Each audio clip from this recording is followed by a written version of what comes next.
So people ask me, how come you're a hypnotherapist and mind coach? I say, good question. You don't wake up one day and think, in the job department or careers office, I think I'll become a hypnotherapist and mind coach. No, you have to experience it for yourself, because I think way back as young as, I would say about 16, 15, 16, I just felt a bit inferior. And how did I feel inferior? Because I used to compare myself to other people and think, oh, they were smarter, they look slimmer or whatever. And people do that. All human beings do it. But I had that thought running through my mind for years, up until about 55. I know I'm younger than I appear, because when I was 55 when I had this intervention. I got all the great jobs, I went to the interviews. I could sort of fake it till you make it, as most people do. And then one day I thought, I need to get rid of this horrible feeling, because I've got the job now, and I had to listen to these hypnosis things at night. And it was like Paul McKenna or somebody. Now, because it wasn't specific for me, it sort of worked sometimes, but other times it didn't. So it was general. But I really needed to get rid of this horrible feeling, because I used to go to a new job and I think, oh my God, those people, can I do the job they just employed me to? And I listen to this thing at night, and it works sometimes, like I said. But when it got the better of itself, and I was like questioning myself, then it's the time I needed to seek help. And we can all use help, actually. I actually hate the term help, because help would imply I'm a victim of my thoughts. But we all need some sort of guidance, let's say. So I went to this seminar, and I knew they were going to pick one person for this transformation. And this guy said, does anyone here feel they're not good enough? And I felt this feeling rise up my body. Does anyone here feel they're not worthy? And the same thing, that feeling. And does anyone want more confidence? I thought, that's why I'm here.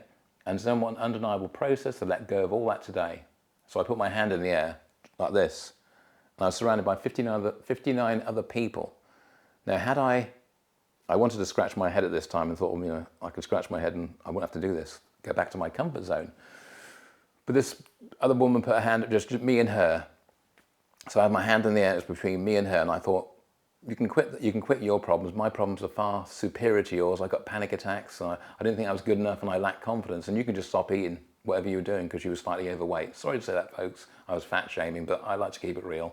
And anyway, they picked me over her, and I walked to the crowd. I had to go to the stage then in front of 59 of my peers that were there.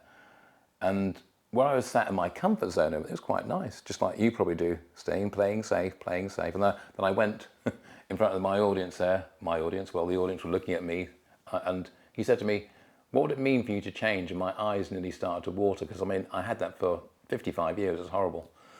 He said, I know you're serious. So he said, okay, just put your hands out like this and close your eyes and just relax. I thought, that's easy for you to say. They were my immortal words, and I was so skeptical this would work for me and stuff like that. But after, I think about 15 or 20 minutes, I opened my eyes, and he sort of confronted me and said, you're not good enough. And I said, yeah, I am. He said, no, you're not. I said, yes, I am. He said, no, I don't believe you. And I said, bollocks, and the whole audience, they started laughing, and they're on my side. And in that moment, I just knew I changed.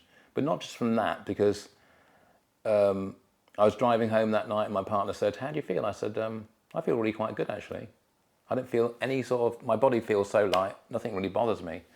But then I was still skeptical, so I booked myself on 3 marketing courses, and I went on the first one just to meet people, to see whether this transformation actually worked. And it did work, because I noticed when I was making the phone call for these marketing courses, my hand wasn't clammy. And the next thing I noticed, I met 12 strangers. Now, normally I'd be going, oh, they're better than me and stuff like that, but I was communicating just like they were anybody else, like part of my family. And then another thing I noticed, you get that cup and saucer, help yourself to a cup of coffee, and there's like a teaspoon on one. I don't take sugar, but before I've been to these things, and the spoon used to rattle, chink, chink, chink, like giving away my anxiety, whatever it's called. But now it was like, my hand was like this, ding, solid. And then the next convincer was this. You had to introduce yourself to the group.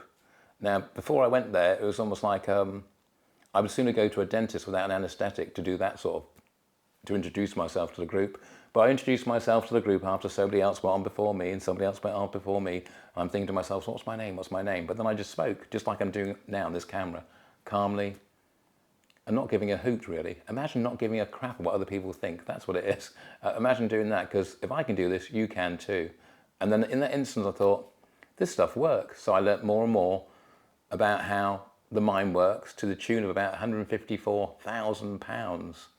And after a while, I met other therapists who were doing the same thing I was, and I thought, they said, how come you're seeing so many clients? I said, well, I'll do this technique. But it's just dawned on me, you have to be actually good and actually get on with people.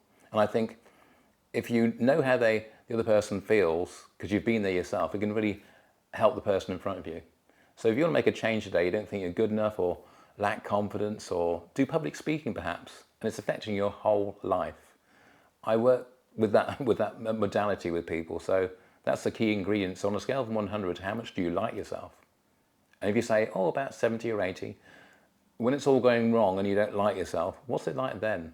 Because the other one was window shopping. So if you're ready to make a change today, I'd love to hear from you.